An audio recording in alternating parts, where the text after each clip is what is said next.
My beloved Madridistas, welcome back to Madrid. Welcome back to the channel. Okay, let me give you guys my thoughts on this really kind of crazy match in Greece last night. Now, this match could have ended 0-8. It could have also ended 5-5. I think this match was really representative of the good and the bad in this team. I think it was an absolutely perfect showcase of the things that are good in this squad, but also the things that are bad and need a hell of a lot of work. Okay, Arda, Vini, Kylian, Tchouaméni, all of this was fantastic. But our defense is terrible, and our defending aerial balls is absolutely appalling. This is also a team that lacks consistency. We're just not able to really grab matches by the scruff and keep the match under control. We're just terribly inconsistent. Okay, the 3 points are very important, and we're in a much better place in the Champions League than we were last year, and that has to be said, and that's obviously very positive. But it's just very disappointing that this match went from good to bad, and it's unbelievable that given the first half that we had, that we ended up sort of praying for the final whistle, which was very disappointing. There are a lot of really important takeaways that I from this match that I want to go over with you guys. So let me give you my thoughts on the match, players, etc. Thanks for joining me. Let me give you my thoughts. All right, let's get started.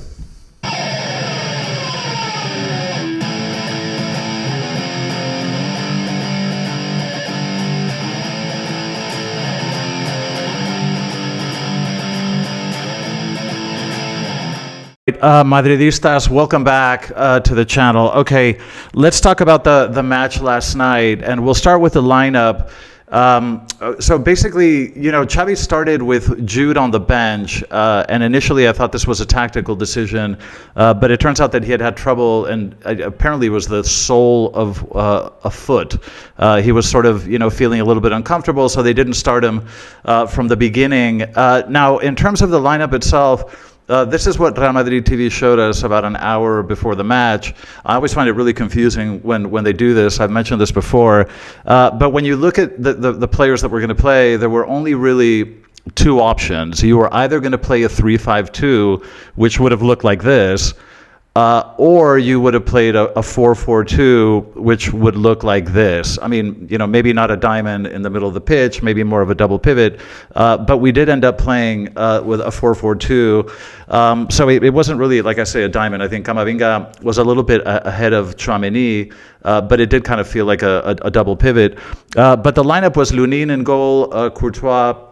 The Courtois situation is not serious at all. I mean, this wasn't like an injury. I think he had, some sort of a stomach bug or something like that. But we had Lunin in goal, Trent as right back, Mendy on the left. This is the first time he's played in 7 months. And then as center backs, we had Asensio and Carreras, simply because we didn't have many other options.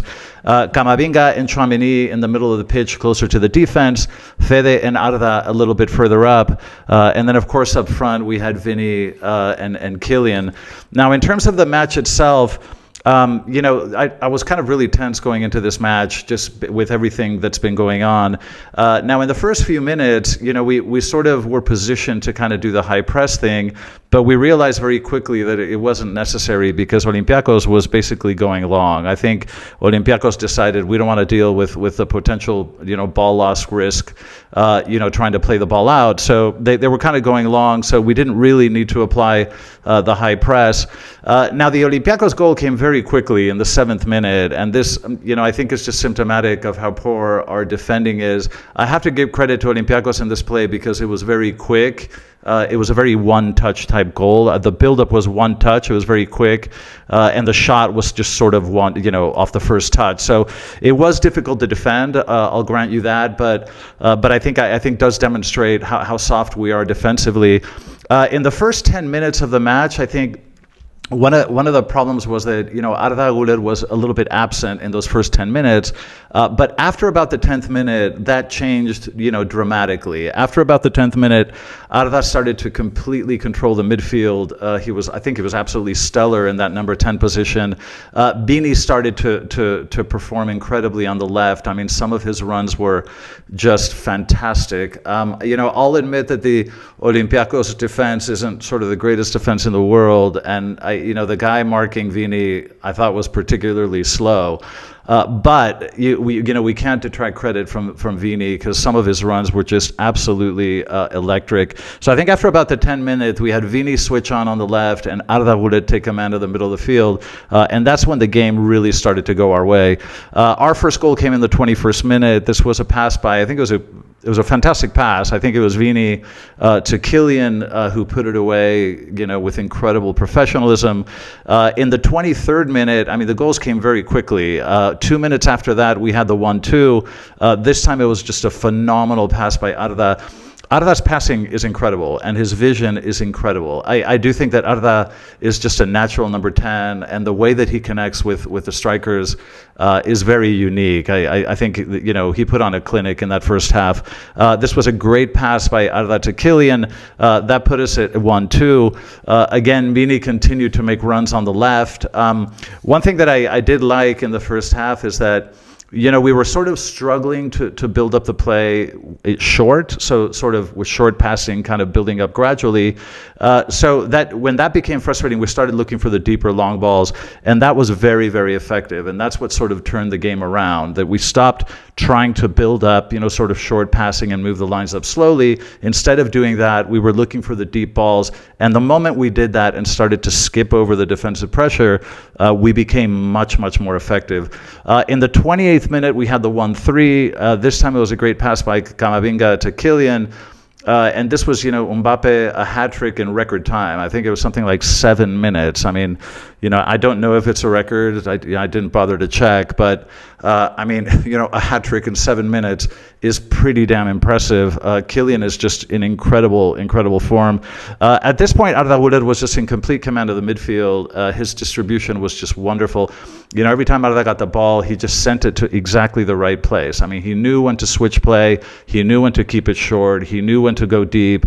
I just think Arda had a phenomenal first half. Another thing to mention is that Trent had some really great balls into the box, and we'll talk about players individually in a minute. But I think we did start to see for the first time Trent contributing going forward and making those, absolutely delicious passes into the box that we saw in Liverpool for so many years.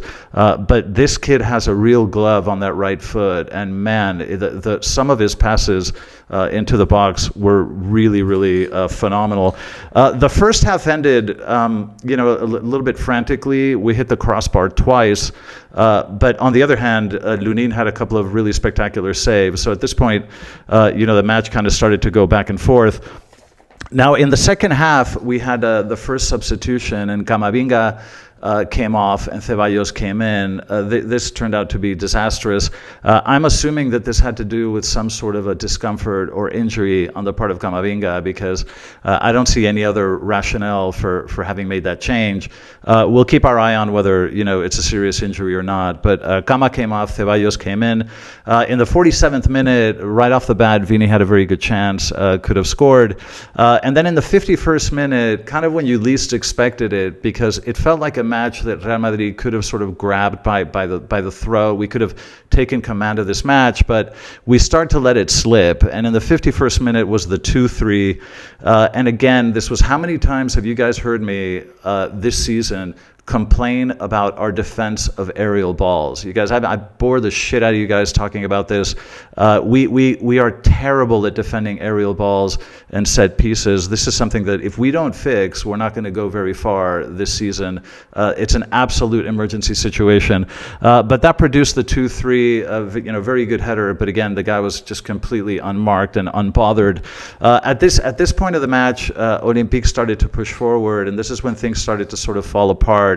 Now, thankfully, in the 59th minute, we had the fourth goal. This time it was a great play by Vini, fantastic play by Vini. And again, Kylian, finishing the play, scoring his fourth goal, which I think is absolutely exceptional.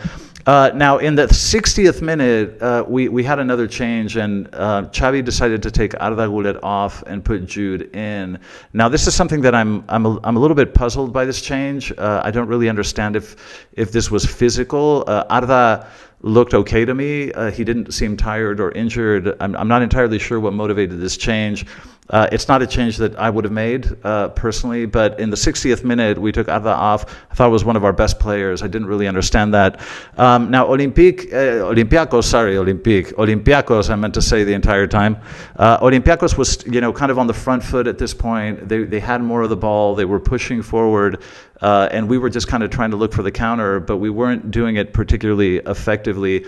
I think after about the sort of 65th minute, our play slowed down a lot. We started to look much more tentative on the ball. We looked a lot slower. We looked a lot shyer. We weren't really effective, sort of making those deep passes and finding those runs. In the 71st minute, and I'm looking at my notes here, in the 71st minute, we started the Ceballos ball loss palooza. Okay, this became a festival of ball losses by Ceballos. How many times have you guys heard me during the course of this season complain about Ceballos risking the ball in dangerous areas? It's something that really, really irritates me. And I've said this, if you followed me, you've heard me say this many times. He sometimes tends to dribble in dangerous areas and hold the ball too long. When the ball calls for a quick outlet, quick release, quick movement, especially when you're under pressure and you're in your own third, this is not a place to dribble or to get fancy. You need to release the ball quickly. And Ceballos, started losing balls in the 71st minute, and it drove me absolutely crazy. Okay, in the 72nd minute, Asensio was taken off and Brahim came in. I think Asensio had a pretty good match, and we'll talk about players in a second. This forced Tchouaméni to sort of move back to the center back position. I think he did a pretty good job in that position. He was excellent in the midfield. I think did pretty well as center back as well. In the 73rd minute, we had yet another ball loss by Ceballos. I just have to mention it because it was kind of something that really stood out for me. In the 80th minute, we had the 3-4, and once again, when you thought you had the match in the palm of your hands, again we let it slip, and that 3-4 kind of changed things and changed the vibe of the match. This was once again a header. This team is completely incapable of defending aerial balls, and it's a real liability, and I think this is going to be a problem because I just don't think we're going to get anywhere unless we learn to defend aerial balls better. And then in the last few minutes of the match, you have Real Madrid playing Olympiacos and sort of begging for the final whistle, which is just really disappointing because it's not a match that needed to develop this way. I really thought that it was a match that we were going to be able to control. Once we started scoring goals, I thought, okay, well, this is it. We've got this. But we kind of kept allowing Olympiacos back into the match. And it was just really disappointing to see. I mean, in terms of takeaways, there are a lot of really interesting takeaways, I think, from this match, and some of them are good and some of them are bad. But in my view, I would say the following. Number one, okay, we have an enormous amount of skill. I mean, going forward, this is a team that has crazy skill. Kylian and Vini, the quality that we have up front, and Arda, this is a team that has incredible amount of skill going forward, and it was really on display yesterday. Second takeaway, I think Arda Güler should be our number 10. There's a lot of debate in the comment section, who should play the 8, who should play the 10, Jude, Arda. I think that every time Arda Güler plays in that number 10 position, closer to the forwards, he's so effective because he's a player that can really pick out a pass. He has the vision and the technique to deliver incredible balls. I just think we play better football when Arda is the number 10, and I think this is something that we should make a permanent feature in our play. Arda is a spectacular player, and I think when you put him further back, he has less impact on our play. I think when he is further up front, right behind the strikers, he's much more effective. Okay, takeaway number 3. The press here, who are so exaggerated, we're sort of saying that there's a conspiracy that the players are deliberately sort of playing like crap and losing matches to try to force Xavi out.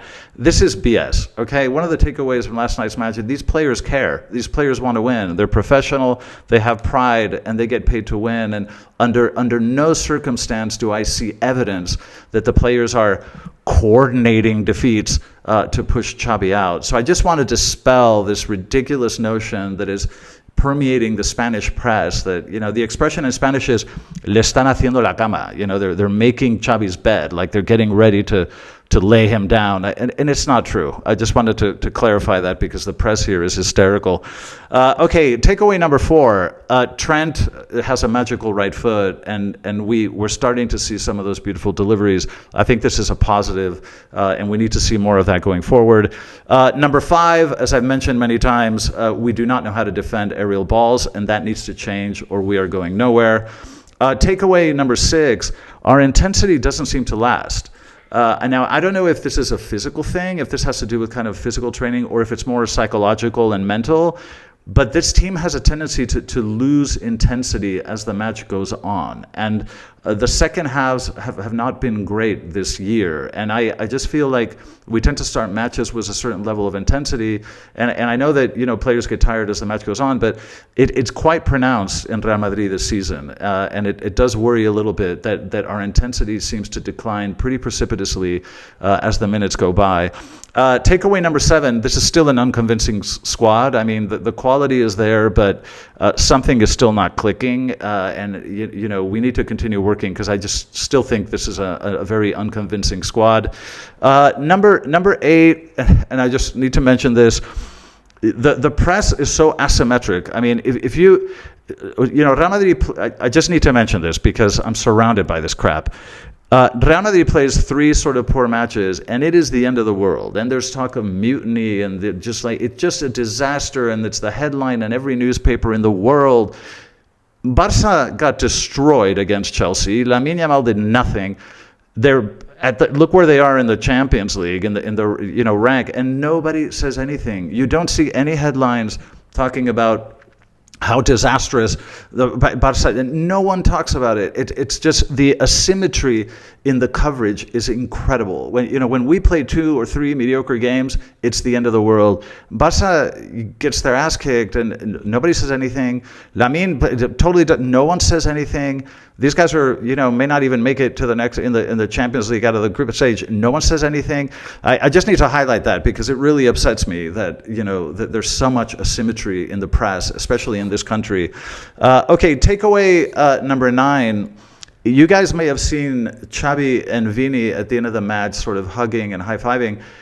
I think this is really important, okay? For those of you that thought this is, a terrible situation, and I talked about the Vini situation in my last video, sort of disapproving of his attitude, but I do think that there's reconciliation, and there seems to be a lot of goodwill because, the way that Xavi and Vini kind of connected at the end of the match, I think is really, really encouraging. And I think whatever issues were there, I think can be repaired. So I think this was a really positive takeaway.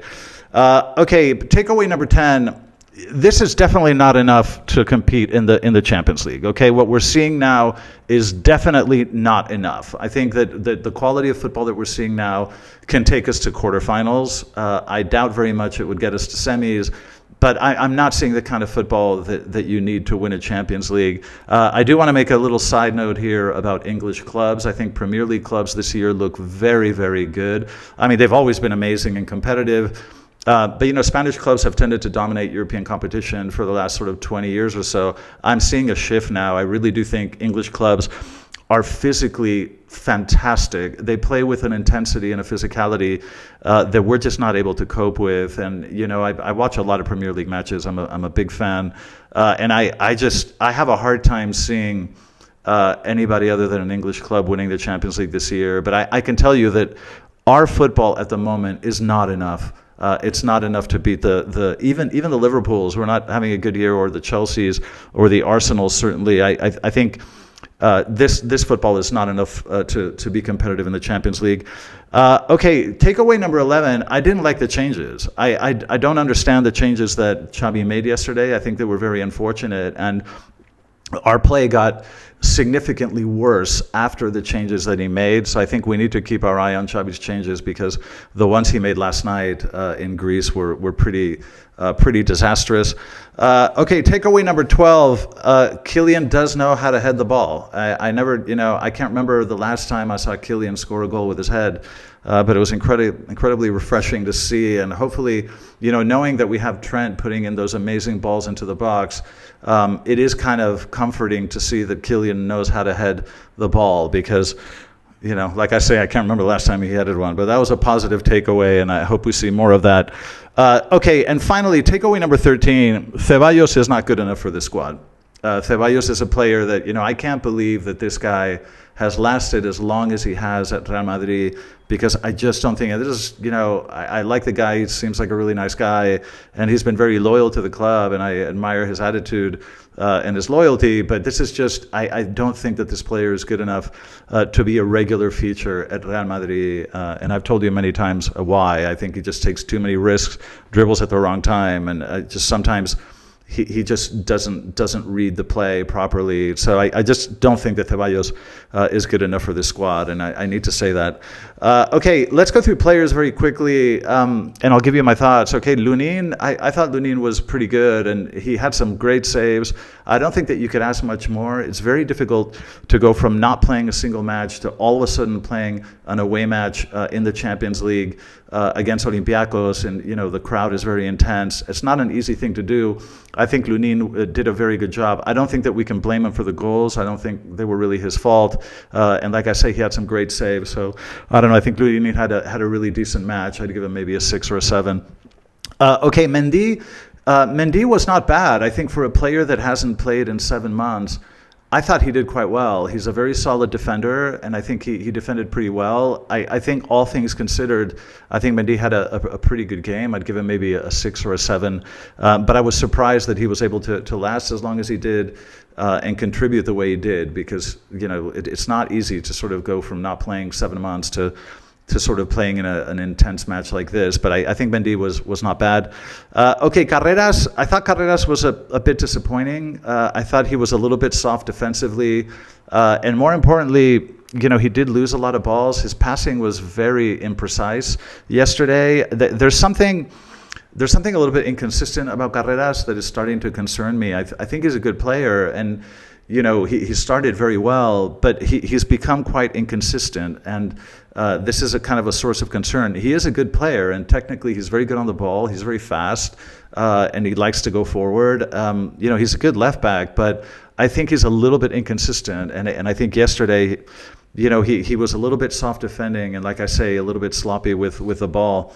Okay, Asensio. I thought Asensio was pretty good. I'd give him maybe a 7 or something like that. He defended well. Asensio has that sort of grit, he's got a lot of character and a lot of kind of intensity, and he has a great attitude. I think the kind of attitude that I think a center back needs to have. He's starting to show signs of leadership because his intensity is contagious. But I think Asensio played pretty well, and I think defended pretty well. I think that we're very slowly but surely getting the Asensio back that sort of surprised us all last year. So I was pretty happy with Asensio's performance. Okay, Trent, as I mentioned, Trent, has a sort of bipolar quality about him, because going forward, he is very good, and he just, he can pick out passes, and he loves to go forward. In one-on-ones, he defends pretty well. But I think in terms of participating in the collective defense, I think sometimes he gets a little bit lost and gets caught out. So I think, defensively, he still, I think, needs to improve. He still feels a little bit soft defensively, but going forward, he does contribute quite a bit. So I think Trent was, sort of so-so, a little bit, like I say, bipolar. There's a bipolar quality about this player. Okay, Fede. I don't think Fede had a very good game.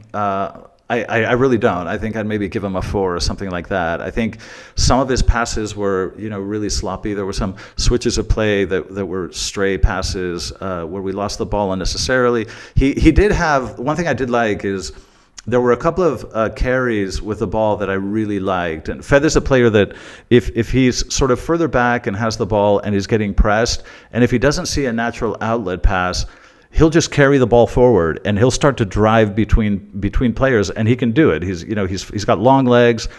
He can sort of run fast, carry the ball well, and he did that on a couple of occasions, and it was very effective in terms of breaking past that first line of pressure. So he did do that, which I thought was good, but he did lose the ball on too many occasions, and some of his passing was a little bit sloppy. So I just don't think Fede had a particularly good match. Okay, Tchouaméni, I thought was really, really good. I thought Tchouaméni, he's having an amazing year.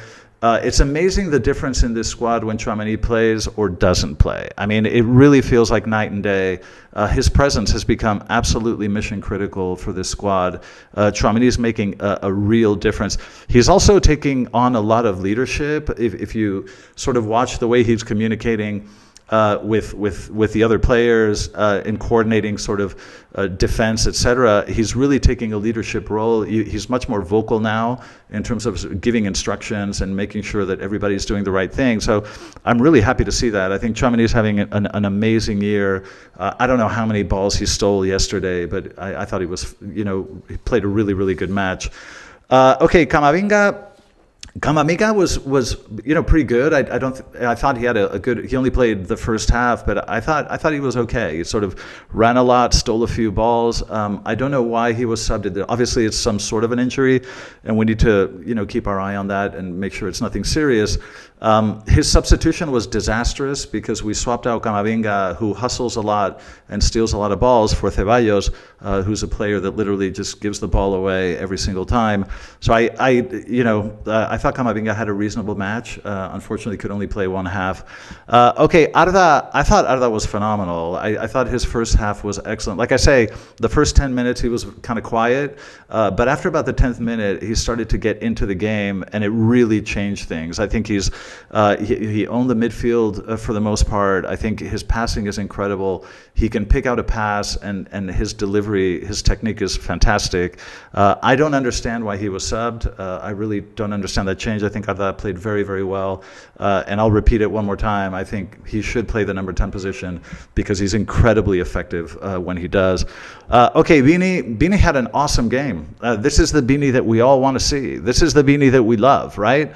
The Vini that takes players on with incredible skill and speed, but who knows how to lift his head. You notice yesterday he was actually lifting his head. When you get past your defender, lift your head and make the right decision. I think his decision making in the final third yesterday was a lot better than what we're accustomed to seeing from Vini, and it makes a really big difference. Vini yesterday was fantastic. He was electric. He was quick, but more importantly, he was aware. Okay, when he gets into that final third yesterday, he was lifting his head and thinking before making that final, taking that final shot and final pass, and it makes us much more effective in attack when he has that awareness in the final third. I think Vini had a fantastic match, incredible runs, and this is the Vini that we all love to see. And like I said, I was so happy to see him hugging and sort of Xavi at the end of the match. Vini had an excellent match. Okay, Kylian, what do you want me to say? I mean, if you're ever going to give anybody a 10, it would have to be Kylian last night. I mean, if you score 4 goals in a Champions League match away from home, what am I supposed to give you? I thought he was absolutely fantastic. His finishing is incredible. I mean, Kylian he's just an awesome player. I mean, he's so quick. He's so effective. His finishing, I mean, the way he gets past people, the way he spins and turns and dribbles, he can dribble at speed like nobody's business. He's really hard to mark, and he's so effective in front of goal. I think Kylian is in one of the sweetest moments of his career, and we're really lucky to have him. I think, what else can you ask from a number 9, right? The guy got 4 goals. I mean, what else could you possibly ask from your number 9? So I was just really happy with Kylian's performance. Okay, the 3 points are really valuable. We're in a good, comfortable position in the Champions League. I'm still very unconvinced by what I see. I think there are a lot of limitations to what this team can do. If we continue to play, we need to learn how to defend. We need, set pieces, aerial balls. That remains a massive liability. But I did see some improvement, especially in the first half. And I'm glad to see that, at least from a chemistry point of view, there was, camaraderie and positivity yesterday, which I think was really positive. But again, this is still not convincing football, and I don't think that this is going to take us too far. So we still have a lot of things to improve. But anyway, listen, those are my thoughts. I'd love to hear what you guys think in the comment section. Let me know. Thanks for joining me. As always, love you guys. And as always and forever, a la Madrid.